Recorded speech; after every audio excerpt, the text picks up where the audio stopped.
গতকালকে বাংলাদেশি স্টুডেন্ট কমিউনিটির জন্য একটা লজ্জাজনক দিন ছিল। কেন? কারণ হচ্ছে নেদারল্যান্ডস এম্বাসি থেকে প্রায় 40 থেকে 50টা স্টুডেন্টকে ভিসা দেওয়ার পরেও সেগুলা ক্রস চিহ্ন দেওয়া হয়েছে। স্টিকার ছিল পাসপোর্টের উপরে, কিন্তু কোনো কারণে এগুলাকে ক্রস চিহ্ন দেওয়া হয়েছে। কারণটা কি?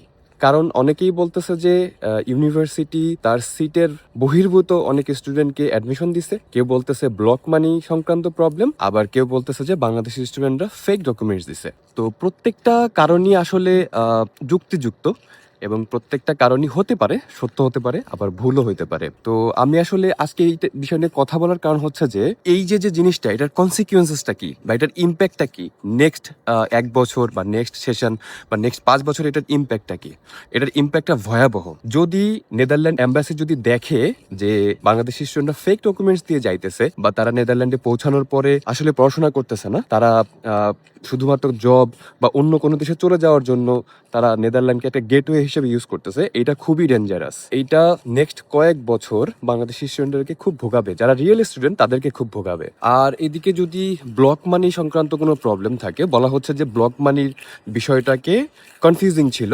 তো কনফিউজিং থাকা এইটা যাচাই বাছাই করা হচ্ছে স্টুডেন্টের দায়িত্ব।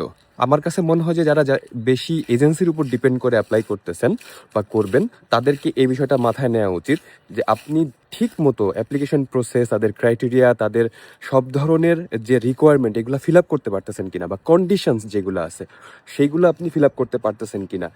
এইটা যদি আপনি নিজে না করেন তাহলে এই ধরনের প্রবলেম হতে পারে। আচ্ছা, এবার 3 নাম্বার আসি। 3 নাম্বার হচ্ছে যে ইউনিভার্সিটি তাদের সিট সংখ্যার থেকে বেশি স্টুডেন্টকে অ্যাডমিশন দেওয়া। হ্যাঁ, এটা ট্রু। আপনাদের কাছে অবাক লাগতে পারে বা শুনে অনেক কিছু মনে হইতে পারে যে এরকমও কি ইউরোপীয় ইউনিভার্সিটিগুলো করে কিনা। অবশ্যই করে। আপনাদের কাছে কি মনে হয় যে ইউরোপিয়ানরা সৎ, ইউরোপিয়ানরা ভালো? না, কখনোই না। ইউরোপিয়ানরা সবসময় একটা জিনিস মনে রাখবেন, ইউরোপিয়ানরা জাস্ট সুযোগের অভাবে তারা হচ্ছে যে অসৎ হইতে পারে না। যদি সুযোগ থাকতো, ইউরোপিয়ানদের থেকে খারাপ অসৎ কেউ হইতো না। তো এখন আসলে বাংলাদেশি স্টুডেন্ট যারা পরবর্তীতে নেদারল্যান্ডস বা ইউরোপের বিভিন্ন দেশগুলোতে অ্যাপ্লিকেশন করতে চান, তাদের করণীয় কি? তাদের করণীয় হচ্ছে যে তারা এখন থেকে খুব কেয়ারফুলি অ্যাপ্লিকেশন করবেন। আমি সাজেস্ট করব এজেন্সির মাধ্যমে যান, আপনি কোনো সমস্যা নাই, কিন্তু এজেন্সির মাধ্যমে গেলে আপনি সম্পূর্ণ গা ছেড়ে দিবেন না।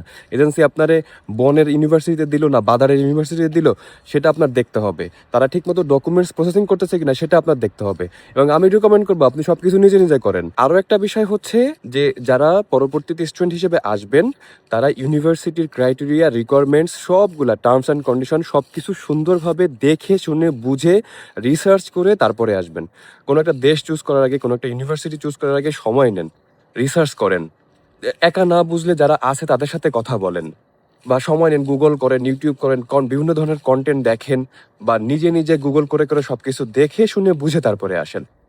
আর সবশেষে বলবো, যারা আসলে বাংলাদেশ থেকে শুধুমাত্র ইউরোপে আসতে চান কোনো রকম, যে আমি স্টুডেন্ট হিসেবে আসব, তারপরে যে কোনো একটা দেশে যেয়ে সেটেল হব, কাগজ কাগজ আর শুধু কাজ করব, তারা আসলে কোনো ভালো কাজ করতেছেন না। আপনারা ওয়ার্ক পারমিট আসতে পারেন। স্টুডেন্টদের মান সম্মানটা নষ্ট করেন না। বাংলাদেশি স্টুডেন্ট, বাংলাদেশি মানুষ ইউরোপে বা পৃথিবীর সব দেশে তাদের একটা সুনাম আছে, এই সুনামটা দয়া করে নষ্ট করেন না।